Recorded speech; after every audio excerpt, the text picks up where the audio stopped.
on, everybody? This is the Pro Wrestling Pop. It's going to be part of ProWrestlingWire.com. I am Rick Del Santo, the prof, the professor, if you will, and I'm joined by Jimmy Kulik. What's going on? Hey, what's going on, my brother? It's always a pleasure to be talking with the prof. Yeah, well, this is your... Go ahead. Sorry. I was going to say this is the maiden voyage of Pro Wrestling Pop. As I was going to say, yes, this is the debut episode of this podcast. I'm really looking forward to doing this each and every week. It's going to be, a shoot from the hip episode, really, right? Hey, whatever works, my friend. Like I said, we're just getting things situated, and I'm sure, 4 or 5 shows in, we'll have everything, get all the glitches and the bugs and everything out, even though we probably won't have any. But if we do, that's what we do. To let everybody know, we have done podcasts together in the past. You were on an episode of PWZ that we did together late last year, December-ish, probably. I believe so. I think it was pretty cold out. That's all I can remember. But now it's like now it's too hot, too fast, man. There's no spring. I mean, it's nice, but it goes from like 50 to like 90, and there's no humidity, but it's brutal. It's hot. I came upstairs at 7:30 this morning from my my bedroom. I mean, my basement is my bedroom is a lower level, but smart upstairs. And I got to tell you that I was burning hot at 7:30 in the morning. Be on right away. Oh, definitely, yeah. I mean, it's ridiculous. I mean, we have to put one of the wall units in for the AC. I'm trying to wait as long as I can, but it's getting to the point where I think I'm gonna have to pop it in there. We had central air, so I guess I don't want to consider it lucky. But I was gonna say, as you know, you probably hear Bobo barking in the background. Hey, that's what we dealt with back on the round table when my dogs would be freaking out. Kincaid go, you better call that dog in there. Of course, the round table was where we got our start together, probably in the height of COVID.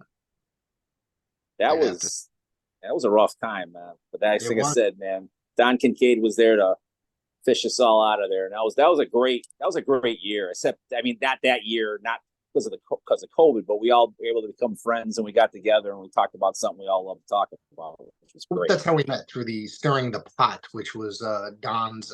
I guess it was the fan roundtable. Each week he'd grab a bunch of people. And I guess on a Saturday morning, we'd all sit there and chat wrestling. We'd all have these lovely conversations about the thing we love, the things that we were not able to experience because of COVID. Absolutely. Yeah, that was a tough time for everybody. Like I said, I have to give AEW, I have to give WWE credit for being creative and still keeping the fans involved and giving them something to look forward to. And that's what I'm really hoping with this podcast that we're putting together, Pro Wrestling Pop, that it's going to give, hopefully, a lot of followers their dose of professional wrestling. It might not be a certain topic that they might be interested in, but knowing that the prof and the Kules are on here, hey, we'll be all right. We are two older gentlemen that are from a different generation. We grew up you're a few years older than me. Yeah, I think so. I'm 56, so I don't know. No, don't worry about it, man. It's just, unfortunately, you can't stop time. I've tried many times, doesn't work. Well, I'm going to be 50 next year. Okay, time and age and numbers do not bother me. I know it's going to happen, and I know some people hit their prime in their mid 50s. That's all I got to say. And I feel like I'm doing pretty well. Working in with the my love of wrestling has only grown in the last 5 or so years. And it's gotten really intense, especially with the connections I've made in professional wrestling and the friendships I've made through the love of independent wrestling and local wrestling, and such as yourself, Don Kincaid, Eric Hunting from Parts Unknown, guys, all you people, quality. He's the best. Oh my God, I love going to the shows, and as soon as I see him, it's going to be a great show, because he, like I said, we try to get each other amped up. It's kind of what we have our little group called the Woo Crew. It's been kind of not so active because everybody's working and there are other things have happened, but I'm hoping Father's Day that the guys will come out to the PvP show. It's going to be in East Hampton. Actually, I'm going Go That's ahead. less I'm than an sorry. hour from me. That's less than an hour from me. I was up there about 2 months ago. Me and Matt DeCourt were on our way to Springfield, and we stopped there to. We actually went record shopping. We stopped at a little shop Nice. to go hit up a record shop, and I was just like, "East Hampton's a nice little, cute little town. Like it really is." It really is. I mean, I'll be honest with you. We've been going to the PvP shows for years, and Hammer Tunis, they put on a great show. They always have. I mean, even going back to when it was New Age, old time, back in the day. Um, and then Hammer bought it, and he's just done great things with it. It's been, it's like I said, we've always talked about it and said independent wrestling, even WCW. I mean WCW. Well, that was WCW, WWE, and AEW and MLW, and it's just something. It gives somebody an opportunity to check out a lot of different things, and it gives the guys and the girls a place to work. That's what Right. I'm happy about. Yeah. It's the independent wrestling to me is it's the backbone of the industry. It truly, truly is. It does wonders for the industry, and that's where a lot of guys get their start. You know what I mean? In independent wrestling. Absolutely. I mean, like I said, I've seen guys. I mean, I'll be honest with you. It's Mercedes Monet's now, but when she was I saw her in a little promotion uh, called EWA. That was our first independent wrestling show that we went to, and Sasha, or Mercedes, whatever she likes to be called, was actually the valet slash manager for a gentleman named Sean Burke. And Sean Okay. Burke, back in the day, and like I said, and Antonio the Promise Thomas, and Bobby Ocean, and Hammer was there. Aaron. It was just amazing. It was a great place in the Doc. Doctor, I never say his last name. I just call him Doc. But Doc was the owner. Believe it or not, Prof, he has that creation rebirthed in Maine, Okay. EWA. But that's 3 hours away. I can't do those kind of trips anymore. But it's going again. So hey, You say that you can't make those kind of trips anymore. I feel it too. I can't, and I don't like to go over like 90 minutes really anymore. That is like my limit really. But I'm actually this coming August, I am making a special exception for a show. I'm driving about 4.5 hours to Philadelphia for a wrestling event. So the first oh God, time, the first what time in promotion? years that I've done it. Well, I'm going What? to me and my wife are heading down to Philly to go to the NWA 76th anniversary show. Oh, awesome. Yeah. Awesome. And you're gonna get one of your locals on there, Wrecking Balls down there. Yes, His team's sir. called the Fixers. I see Yep. his oops. I lost my earphone there. I see him on all the time there. So Yeah. hold on one sec, man. I gotta Yeah. Well, he worked. I got a chance to work with him in BCW just a couple months ago, and that was pretty exciting in Bay State Championship Wrestling. I don't.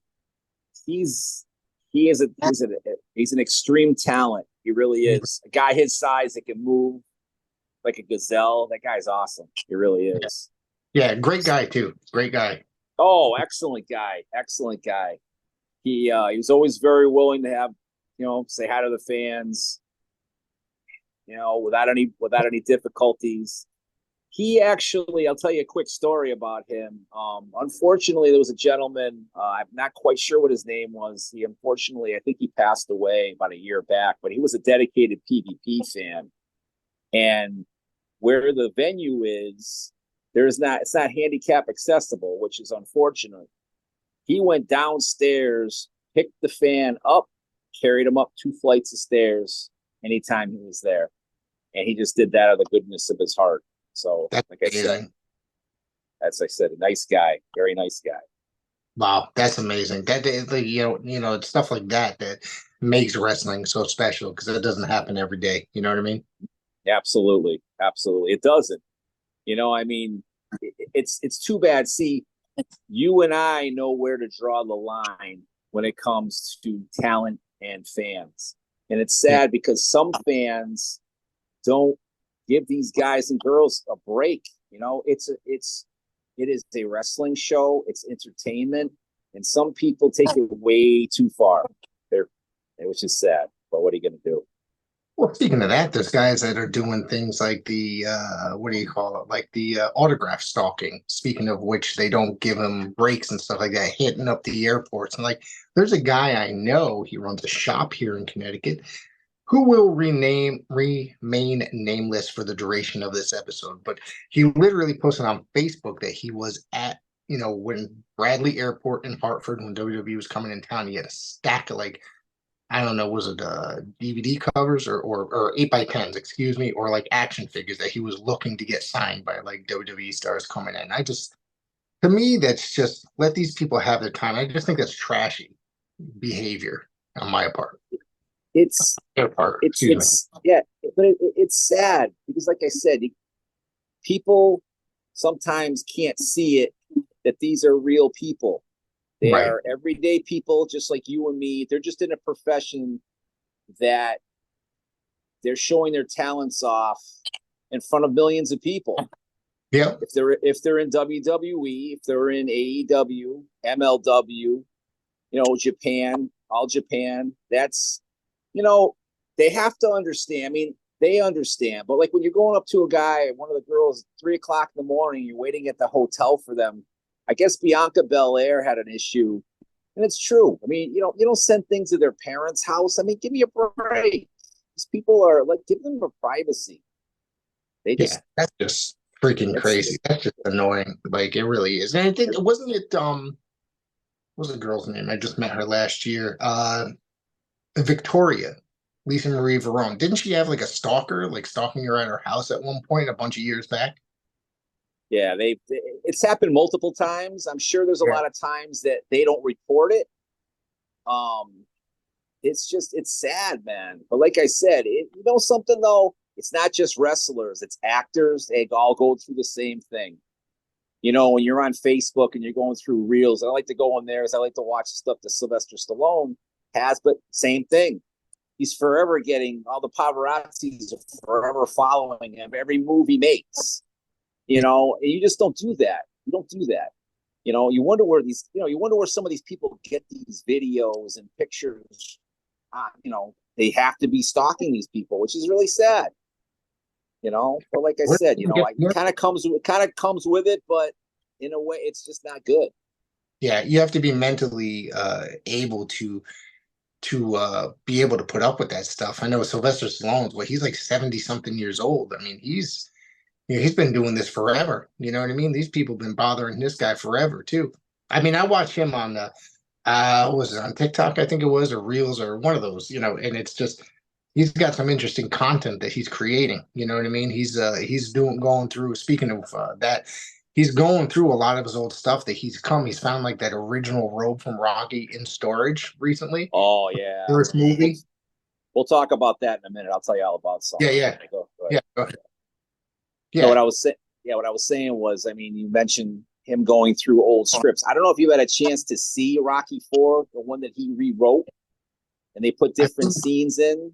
I've seen that's my favorite movie. The first one is my favorite movie, and subsequently every related movie that came after it. It's I could watch those any given day, literally. Oh, absolutely. Myself also. That's what I do when I start getting I gotta get myself back into working out again. But all that music used to fire me up for years, to be honest with you. And now, to be honest with you, the Creed series up till 2. 3 was okay, but man, when Stallone wasn't in it, I found he wasn't in it. It's just not the same, man. It's just not the same.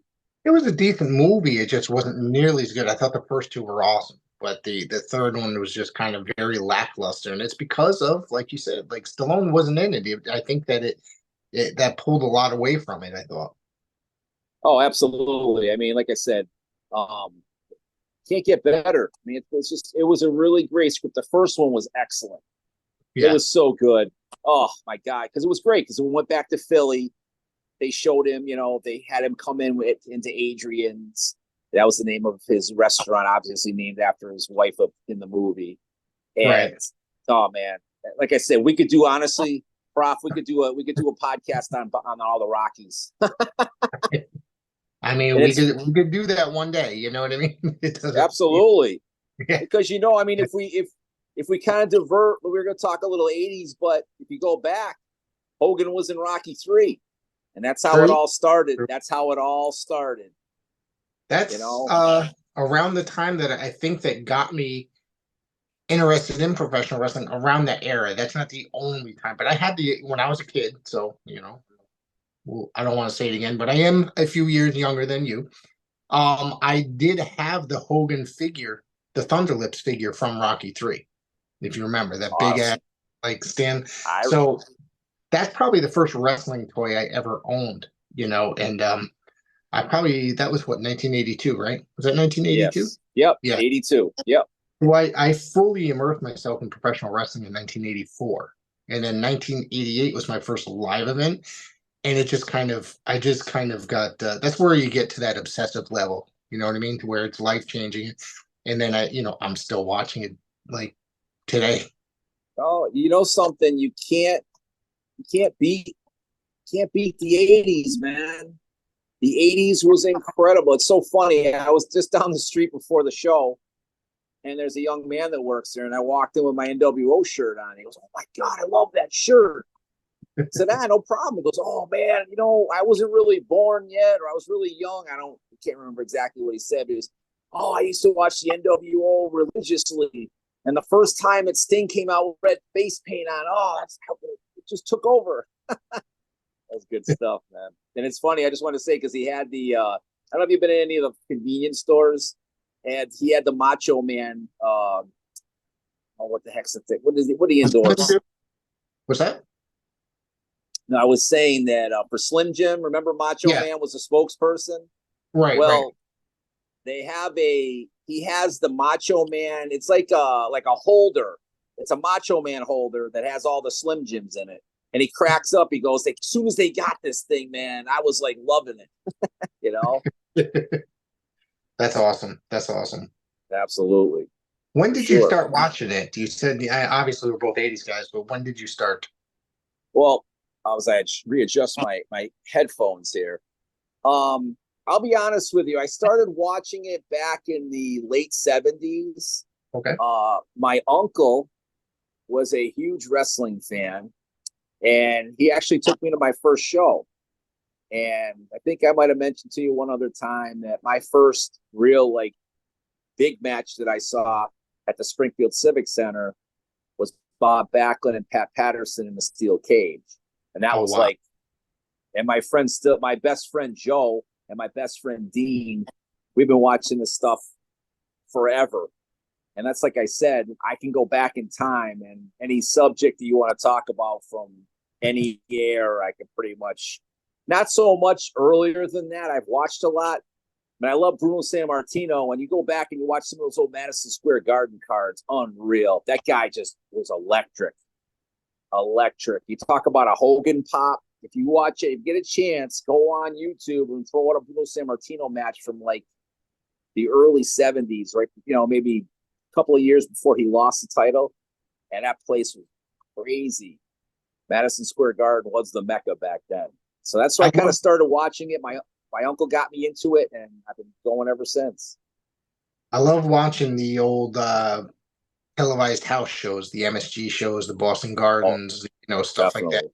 And I think when I was a kid, I also remember them not streaming. Geez, I'm talking like it's modern era, airing from the Nassau Coliseum at one point. There was also, I think they had a Los Angeles feed, all this stuff, dude. That was so awesome to watch, because it's just like you were, those house shows. I love going to house shows. I've actually been to the Springfield Civic Center in 1989. I think now the main event, I don't know if you were here for this or not, was the Rockers and the Brainbusters, Tully Blanchard and Arn Anderson, for when they were. To be honest, I was gonna say, be honest with you, I probably was there. I don't remember that match offhand, but I'm sure I saw that I'm sure I saw those guys at one point. Yeah. And that was the first time. Now I remember that Springfield Civic Center being very tiny compared to, say, the New Haven Coliseum that I went to, all the time. It just seemed like it was very small compared to others I had been to up to that point. Well, I used to be the DJ for and now they're the Springfield Thunderbirds, but I DJ'd for the Springfield Falcons for years. And it was funny. They always had wrestling. They would have SmackDown would come in. Raw wasn't really there, but SmackDown would come in. And never forget it, man. My buddy played the mascot Screech. And I was coming in, and I knew that SmackDown was going to be there that night, and I was like, you know what? I said to my wife, I'm going to go pick my check up today. And then they all in the office, they knew what a wrestling nut I was, and they're like, oh, hey, Kules, hey, you just happened to show up today to get your check, right? Oh, absolutely. And it was funny because when I walked in, Shane McMahon was in the little glass area when you first walk in the doors there, and we had a really good conversation. Super nice guy. Really? Oh yeah, Shane McMahon. That's awesome. Great. He's a great guy, and it's funny because I said to my friend, I go, you know what? You only live once, so we kind of went around. We just went underneath. Oh, it was great, man. I met so many people, and it was funny. It was right next to. We're not really supposed to say his name anymore, but the chief back then, the big boss. It was right next to his dressing room, and I almost knocked, but I didn't. I was like, nah, I'm not going to do that. I got to meet Shane, which was good. I met the Godfather back then. Oh, God. The Big Show. That guy's a big dude, man. Yeah. What a big guy he is. Oh, my God. Yeah. Unbelievable. Dude, but that was like... The experiences we have sometimes are just pretty awesome, right? Oh, definitely. I mean, I don't know. Like I said, I can bring this up to you. I want to ask you, what is your greatest pop at a live event? Since this is pro wrestling pop, we might as well bring up the best pop of or give me your best 3 that you can think of. Damn. Jeez. This is a rough one, dude. I mean, I'd have to say my first live show, right? I mean, I'm going to guess because I was kind of still young and not really knowing. But like when Hogan came out, you know what I mean? I think he fought like Morrison. Oh, yeah. That's one of them right there for mine. But go ahead. Yeah, the energy was just there. You know what I mean? And I'm trying to think, like, really, man, you're really putting me on. I'm gonna have to think about this because this is like really off the top of my head. Why don't I tell you mine? Okay. Yeah. Obviously, the first one was Hogan. You can't believe the energy that as soon as his music hit, oh my goodness, place erupted. I think the match was with Mr. Wonderful when they were in their feud back in the late 80s, and they were doing the circuit, and Hogan, oh my goodness, that was incredible. My second one, believe it or not, and it's funny because they talk about matches that aren't shown for a reason. Yeah. It was Roddy Piper, and it was Ric Flair. It was for the title. That's when Flair had the title in '92. And what happened was they were both on the outside of the cage, and Piper slipped and fell and hit the floor. So he technically won the title. I think he won the title. And everybody's like, I've never seen security fly those guys out of. They ran to the back, but everybody just went nuts, and they never just stopped because they didn't know what to do. And I'll be honest with you, my biggest pop of all time was at a Nitro that I went to when Sting came down from the ceiling. And he had the bat, and it ended up going off the air, but it was still on for maybe 5 or 10 more minutes. Sting cleared the whole NWO out of the ring, and he started hitting the bat on the turnbuckle. That place, I'm telling you, man, the pillars were almost ready to come down. That's how loud that place got. So those are my top 3. I'd have to say, it doesn't, not necessarily, I wasn't there, obviously. I'm going to go with one that I saw on television. So it's when Arn Anderson, like the Andersons, returned to WCW in 1990. All right. Because they left WWE, or Arn left WWE, Tully was fired for cocaine or substance abuse. And when Arn and Ole showed up, and I was a huge, Andersons fan. The fact that Ole and Arn were back together, I was just, I kind of freaked out, man. I was excited. I could not believe that this was happening when they reformed the Four Horsemen. Then when, I think that they saved Sting, and all that, you know? Oh, absolutely. Absolutely. Now, let me ask you this, Prop. Do you Absolutely. remember this back in the day when you were a kid? You would go into the newsstand and you walk in the door and you got that new book smell and you knew that the new Inside Wrestling was in, okay? The new Wrestler, the new Pro Wrestling Illustrated, and the Wrestling Review. Those four were the top four. I just to go pick them up because they were like $1.50. Yes. And you couldn't beat it. It was so great. You'd get all the stories about down south, NWA. And because up here we didn't have TBS. So that's how I would learn about all Okay. the guys who were in Crockett. I actually had TBS. I lived in Woodbridge, Connecticut. We had Cablevision. It was a different cable system than the rest of Connecticut. There was only like three towns in Connecticut that had it. It was like Woodbridge, Fairfield, which was nowhere near Woodbridge. It was like, like a half hour, south. And then there was whatever town. But I used to get NWA. Then I got ESPN. And so I used to get World Class and AWA as well. You know what I mean? So, Oh but yeah. the whole thing with this is like I would randomly sometimes get Memphis TV as well. Like there'd be like some off channel that I would get like that. I didn't have cable in my bedroom, so I had a UHF TV. I'd have like these low powered UHF stations that would have other wrestling, the Savoldi's ICW or IWCCW. There'd be like Herb Abrams UWF or what have you. So back to your story about the That's magazine. awesome though. Yeah, the Yeah, and there was so magazines, much wrestling. There my was so much buddies, wrestling at that time period. it was, but that's I'll be honest with you, and it was the same way because my family had a house in North Carolina. We would go there for a couple of weeks every year. And first thing I did right in the grocery store, because I wanted to get the books from there so I could read about Dusty Rhodes and Sir Oliver Humperdinck and Magnum TA and like you were saying, and of course about the Horsemen. It just there was nothing better. That's when Right. Luger was getting involved. I mean, it was crazy. And it was great because we'd be on a trip and we would stop, and then I'd actually get to watch TBS, and I get to watch the Saturday show at 6:05. That Yeah. was awesome. I'll never forget. I saw saw Sid Vicious, man. They had a tag team match. I don't know. I can't remember who his partner was, man. He took a guy and literally chucked him like 3 or 4 rows into the stands. Probably It's like Danny Spivey, I'm guessing. probably yeah. And then the other big tag team, then they were in Crockett were the Road Warriors. Yeah. They would just come in and demolish guys like in like 30 seconds. So we during my I got, I was like 12, 13 years old. I had a summer job working for my father.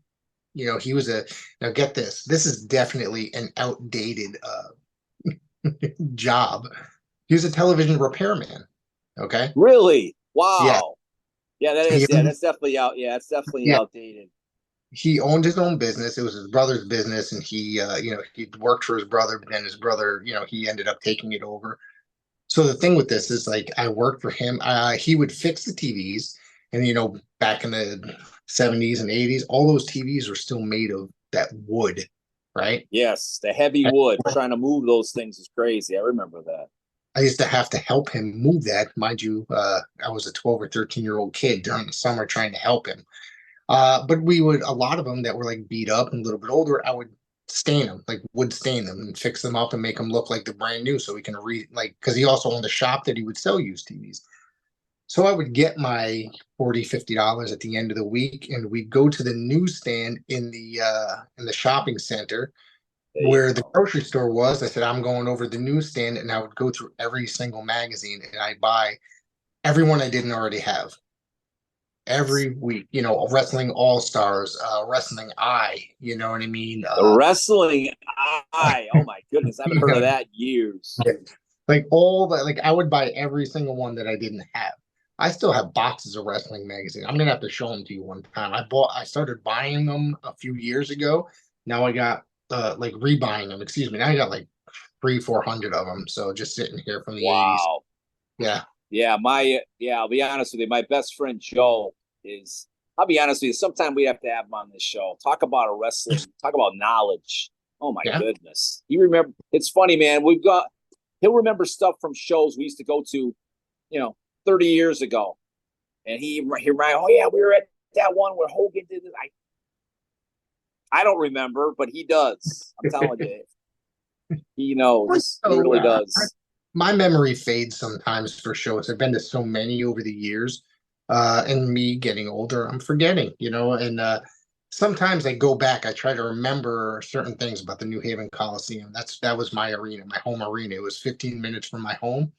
I'll go type it in, and a lot of times on Google, and there's also like a Facebook page, you know what I mean? People typing in random in the New Haven Coliseum memorial page. People post like the wrestling results from that day in history. So it's really awesome that like people are keeping this stuff alive. You know what I mean? Absolutely. You can't get better than that. That's what it was all about. Because like I said, you got to understand, man, those are the guys and the girls that carved it out for the guys and girls that are wrestling now. And we thought that we had it made back then with all wrestling on. Like, say, we had a lot of wrestling, right? But it was all on Saturdays mostly or Sundays, right? Yeah. Saturdays, Sunday mornings, we probably spend 3-4 hours. There's wrestling. Easy. Yeah. There's wrestling on every single day now. And to choose from, between streaming services to everything. Yeah, I think the only night that I think it's not on is Thursday, and that's the only one that I know of. You can watch Impact if you get that channel. You know what I mean? You watch TNA. Yeah, they're on Thursday nights. Has it made any difference them switching the name? Well, they switched back to TNA. I know, about 6 months ago. I know, but it was fun. It's not. It's. They've really worked very hard. I've been watching it here and there. They've worked hard.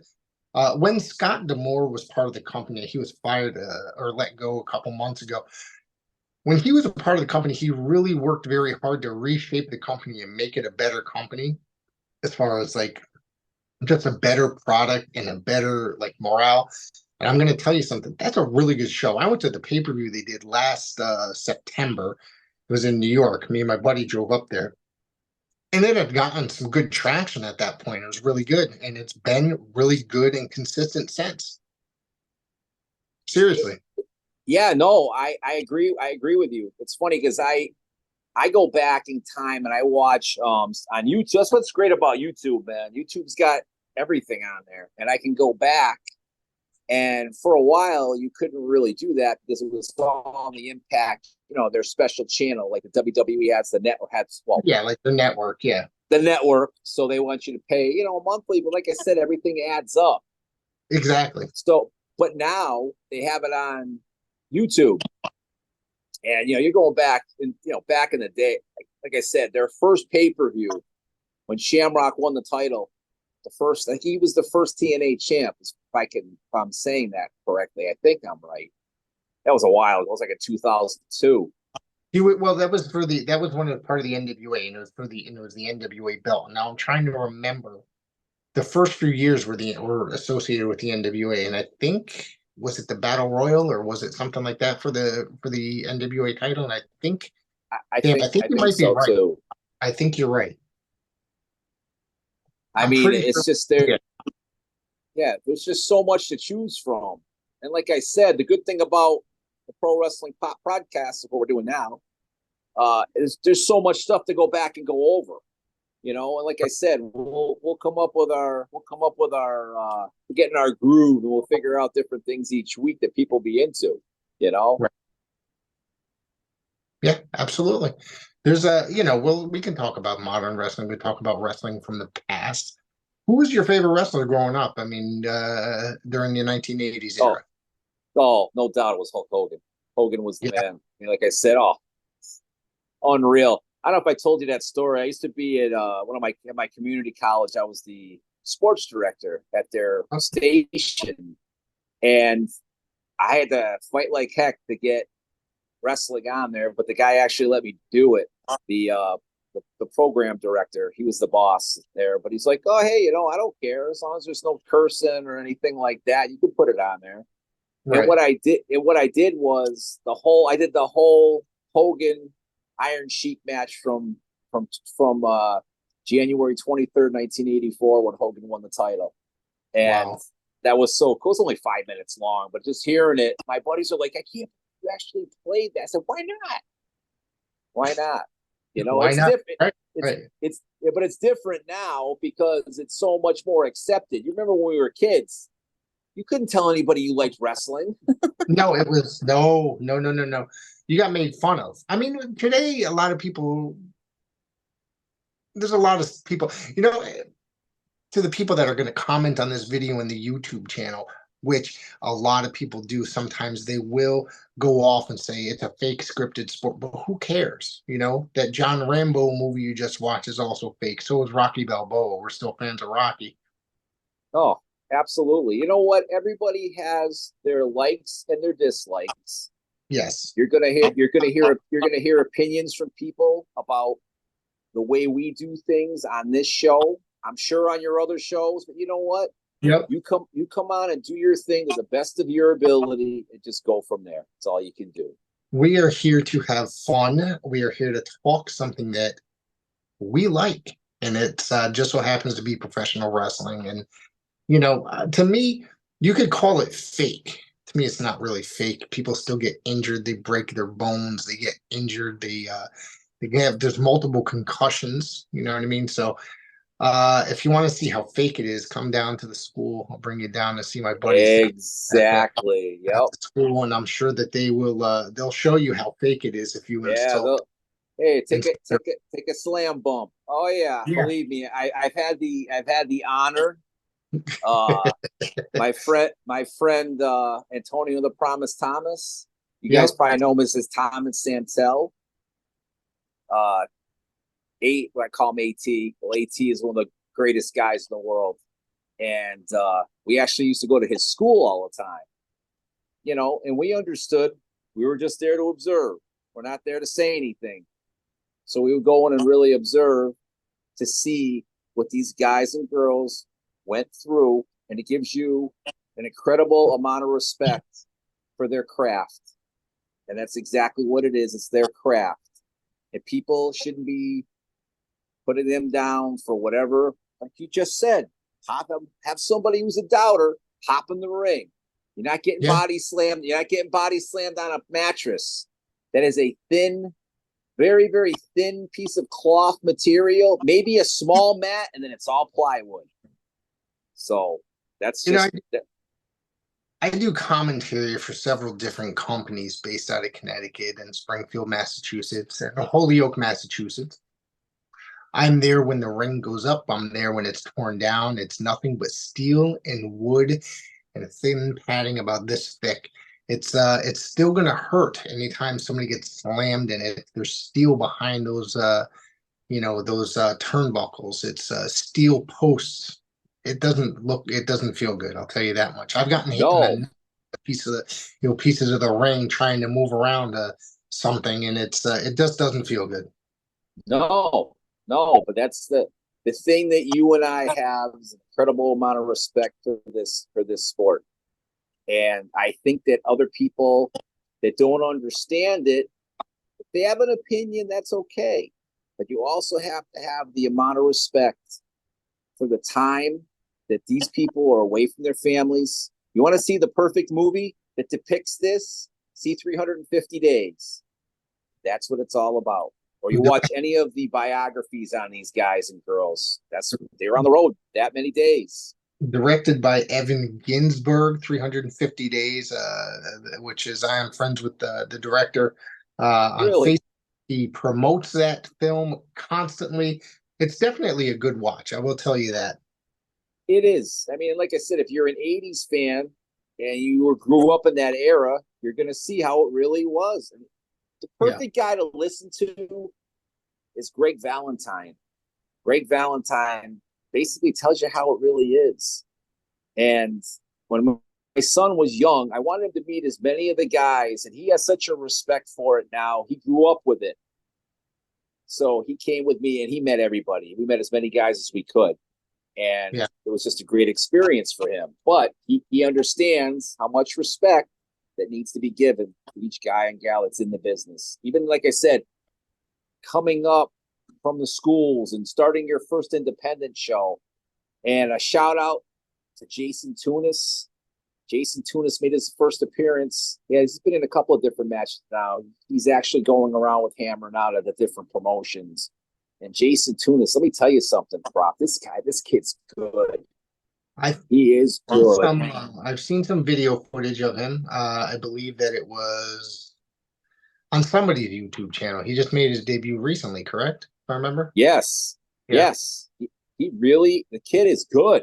He's been around it his whole life. So he's got, like I said, can't get better teachers than the closers. There's none better than Big Bacon, Brad Hollister, or Hammer Tunis. They are honestly, and for him, and also to have the Promise helping him out along the way too. And then he was just at TOS at their dojo. They call it the TOS dojo. It's where they train, and they actually had a show there, I think, on Sunday. And he was in action with Hammer, so they're teaming up. So that's great, man. Can't better learning tree than right there. Perfect. I first saw the Promise when he was working. Hamden, Connecticut, which was a town I lived in for many, many, many years. There was a Little Knights of Columbus Hall there, and New England Championship Wrestling used to come down here. They booked I think 3 events at that venue for maybe over a summer or over a year. And I'm going to tell you that the Promise was one of the guys that I saw there. And just a few years later, I just remember that he was in WWE as one of the heartthrobs.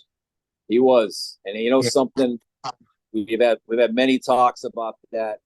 He is, like I said, I say to him, hey man, you made it to the promised land. You made it to the promised land. And he is very proud of his work on there and also on the independents. I mean, if you get a chance to really watch him work, if you can get in with somebody that's, that can work at his level, the guy's a magician. It's amazing to sit there and watch him. One of the greatest technical wrestlers in the game today. Honestly, he is so good. Oh my goodness, it's a pleasure to watch him. It really is. No, he's an amazing, amazing professional wrestler. I always enjoyed watching him through the different gimmicks he's had over the years, the different styles he's worked over the years. What he's doing now as the Thomas Santel, I'm thoroughly enjoying. I really enjoy what he's doing now. Oh yeah, he's like I said, he's an incredible person. He's an incredible, just like I said, all around best guy going. And like I said, probably I have to say if he can get into and really show what he can really do, there's none better. There really isn't. And also having Jason at TOS, now he can learn from one of the greatest performers going, SWB. Slick Wagner Brown is he's the best. I had an opportunity there. It was a show at McCoy Stadium. I never forget it. It was a show at McCoy Stadium. And I got to sit. They invited me to come with them. And I got to sit in the back and just, oh my God, it was so cool. Talking shop with those guys, the best. It was so cool. That's awesome. But now, he's got Slick. Like an amazing, it just has to be an amazing learning tree, I guess you should say. You know what I mean? Just sitting there learning everything that they're talking about. And I'd be remorse if I didn't shout out to the greatest referee in the game today. Oh, that's Q. Oh my goodness. Q is the best. Oh my God. Oh, I'll be honest with you, Prof. We talked about wrestling pops. Okay. Yeah. One of my top 5 was when Q made his appearance in the ring. That place was going ballistic. It's just you get that chills up and down your spine. I had double that day. None better than Q. The best guy going, and he's like, oh my God, he's a great ref. Such a great ref. He's one of my favorite people in the world. He is, of course, been making appearances in the ring for several different organizations now. So, he's worked for BCW as a wrestler. He's starting to get to that level that he wants to work a little bit.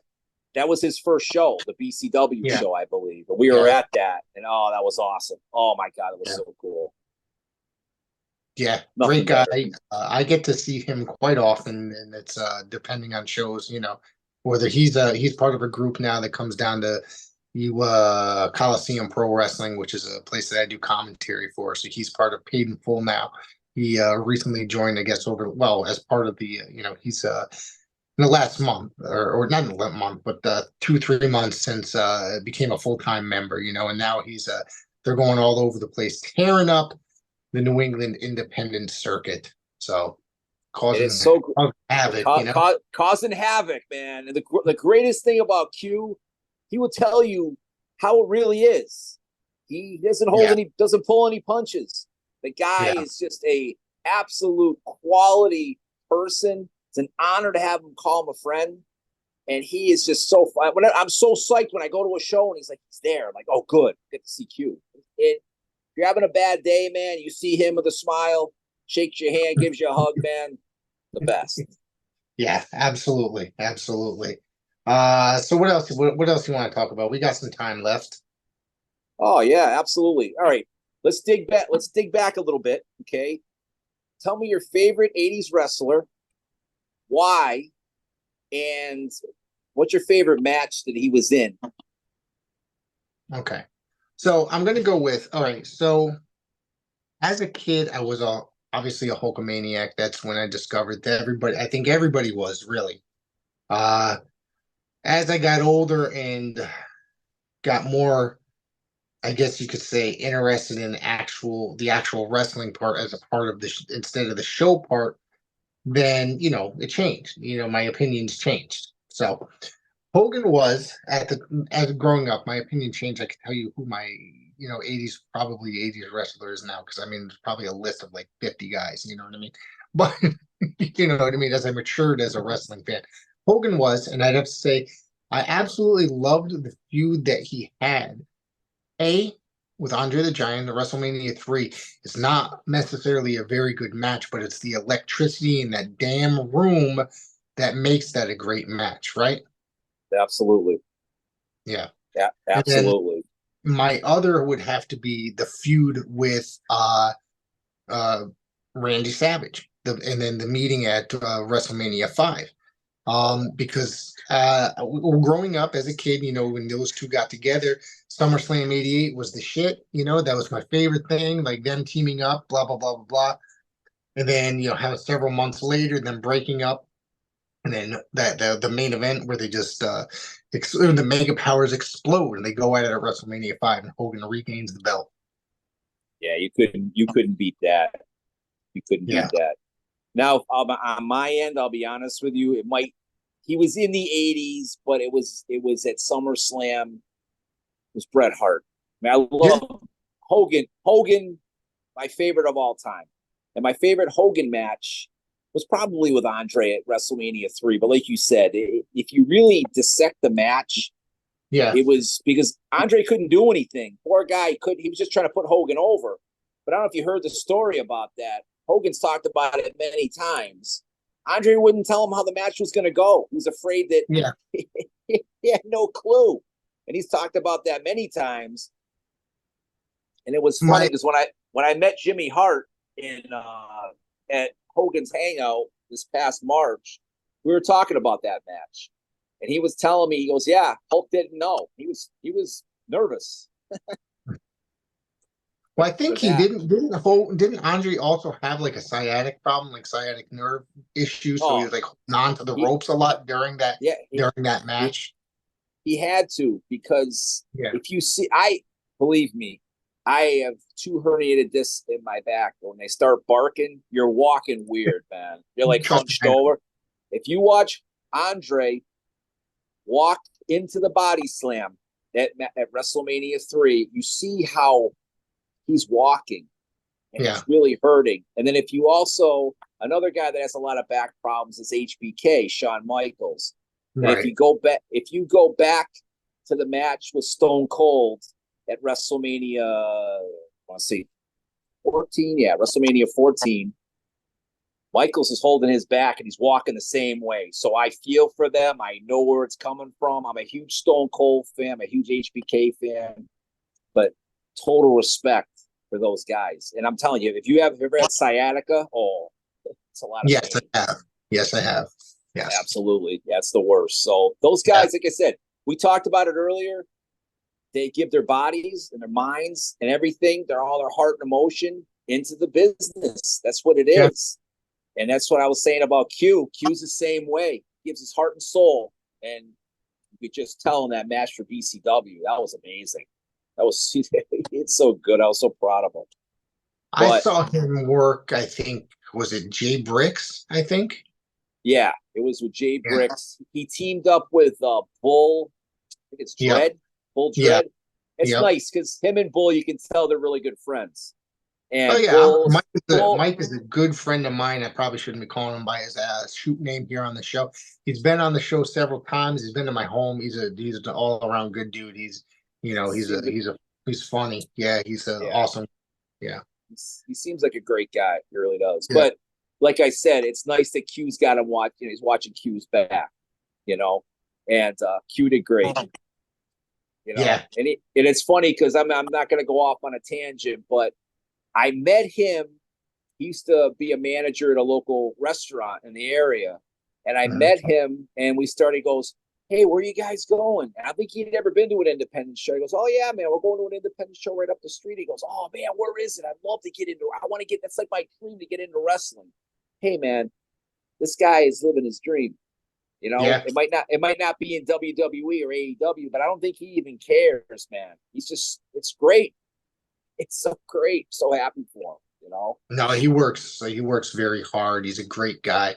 We've worked several shows together, so he's awesome, dude. He's just an awesome dude. He's just plain awesome. I always smile when he walks through that door. So, and it's funny because there's a little show. I can't think of the letters of it.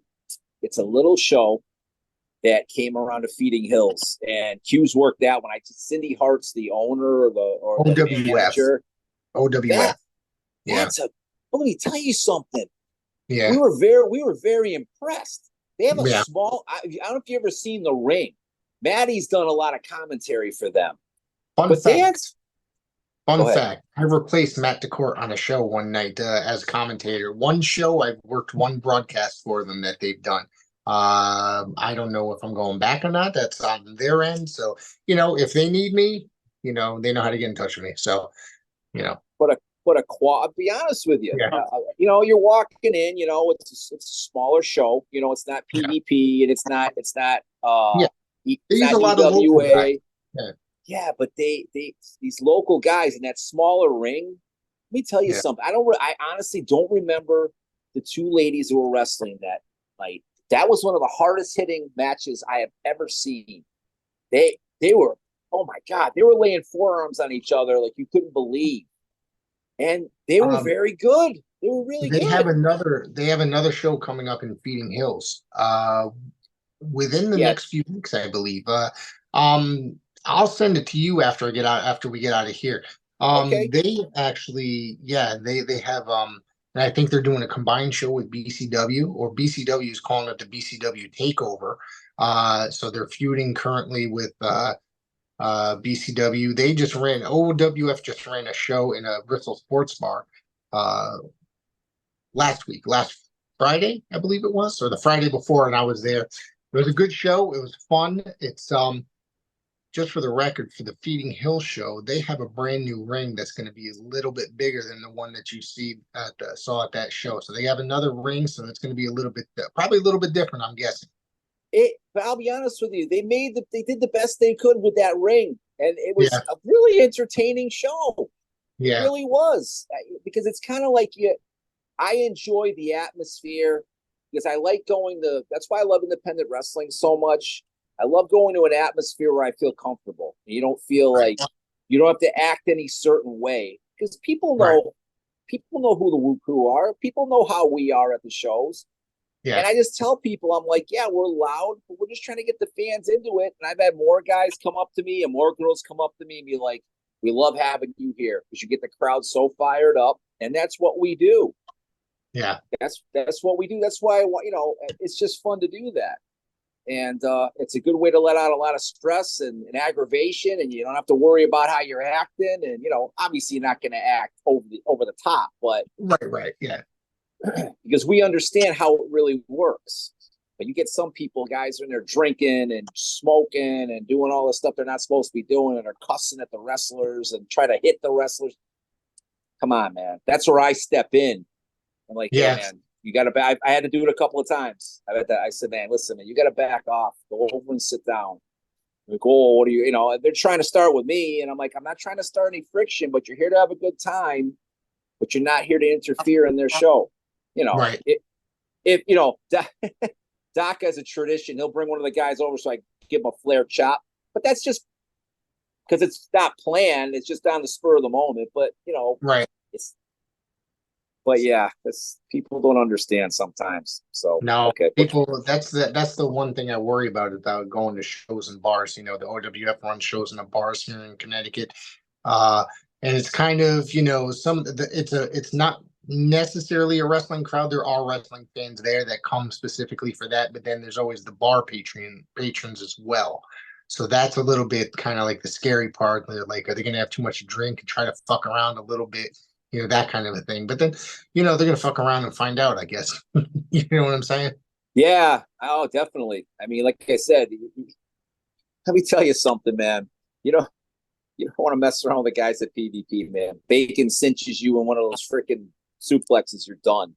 You're done. The guy's unreal. And like I said, they understand, and they know us. We've been going for years. They know how we are, and they want us to be like that. There's been times I had a bad week at work or whatever, or I had a bad gig, something didn't go the way I wanted to, and the show was the next day, and for the first couple of matches, and then somebody comes over and goes, "Why aren't you acting like the woo guy? What's going on here?" Like, all right, I'm in, I'm back. Woo! Get everybody fired up. But that's what we do, man. It's a Yeah. fun aspect of it.